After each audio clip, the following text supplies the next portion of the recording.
Price the Lord. Good news, ಶುಭ ವಾರ್ತೆಗೆ ನಿಮ್ಮೆಲ್ಲರನ್ನು ಕೂಡ ಮತ್ತೊಂದು ಸಾರಿ ಸ್ವಾಗತಿಸುವವನಾಗಿದ್ದೇನೆ. ಈ ಮುಂಚಾನೆ ವಾಕ್ಯ ಭಾಗಕ್ಕಾಗಿ 1 ಪೇತ್ರ 5ನೇ ಅಧ್ಯಾಯ 6ನೇ ವಚನವನ್ನ ತೆಗೆದುಕೊಂಡಿದ್ದೇವೆ. ದೇವರ ವಾಕ್ಯ ಈ ರೀತಿಯಾಗಿ ಹೇಳ್ತದೆ, ಹೀಗಿರುವುದರಿಂದ ದೇವರ ತ್ರಾಣವುಳ್ಳ ಹಸ್ತದ ಕೆಳಗೆ ನಿಮ್ಮನ್ನ ತಗ್ಗಿಸಿಕೊಳ್ಳಿರಿ, ಆತನು ತಕ್ಕ ಕಾಲದಲ್ಲಿ ನಿಮ್ಮನ್ನ ಮೇಲಕ್ಕೆ ತರುವನು ಎಂಬುದಾಗಿ.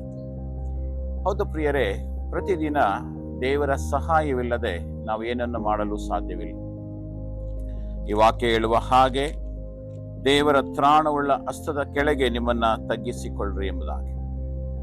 ಹೌದು ಪ್ರಿಯರೇ, ನಾವೆಲ್ಲರೂ ಕೂಡ ಅನೇಕರು ಹಣದ ಮೇಲೆ ನಾವು ನಂಬಿಕೆ ಇಡ್ತೇವೆ, ಕೆಲಸದ ಮೇಲೆ ನಂಬಿಕೆ ಇಡ್ತೇವೆ, ವಿದ್ಯಾಭ್ಯಾಸದ ಮೇಲೆ ನಂಬಿಕೆ ಇಡ್ತೇವೆ. ನಮ್ಮ ಹಣದಿಂದ ನಾವೆಲ್ಲವನ್ನು ಸಂಪಾದನೆ ಮಾಡಬಹುದು, ನಮ್ಮ ಜ್ಞಾನದಿಂದ ಎಲ್ಲವನ್ನು ಸಂಪಾದನೆ ಮಾಡಬಹುದು, ಜ್ಞಾನದಿಂದ ಎಲ್ಲವನ್ನು ಗೆಲ್ಲಬಹುದು ಎಂಬುದಾಗಿ ನಾವು ಯೋಚಿಸ್ತೇವೆ. ಆದರೆ ದೇವರ ಮುಂದೆ ತಗ್ಗಿಸಿಕೊಳ್ಳುವುದನ್ನ ನಾವು ಅನೇಕರು ಮರೆತು ಹೋಗಿದ್ದೇವೆ ಪ್ರಿಯ. ಸೊ ದೇವರು ವಾಕ್ಯ ಹೇಳುವ ಹಾಗೆ ಆತನ ಹಸ್ತದ ಕೆಳಗೆ ನಿಮ್ಮನ್ನು ತಗ್ಗಿಸಿಕೊಳ್ಳಿರಿ, ಆತನು ತಕ್ಕ ಕಾಲದಲ್ಲಿ ನಿಮ್ಮನ್ನ ಮೇಲಕ್ಕೆ ತರುವನೆಂಬುದಾಗಿ. ದೇವರ ಹಸ್ತಕ್ಕೆ ಒಪ್ಪಿಸಿಕೊಡುವಾಗ ಪ್ರಿಯರೇ, ಆತನಿಗೆ ಗೊತ್ತು ಯಾವಾಗ ಮನುಷ್ಯನನ್ನ ಮೇಲಕ್ಕೆ ತರಬೇಕು, ಯಾವಾಗ ಮನುಷ್ಯನನ್ನ ಆಶೀರ್ವದಿಸಬೇಕೆಂಬುದಾಗಿ ಆತನಿಗೆ ಗೊತ್ತಿದೆ.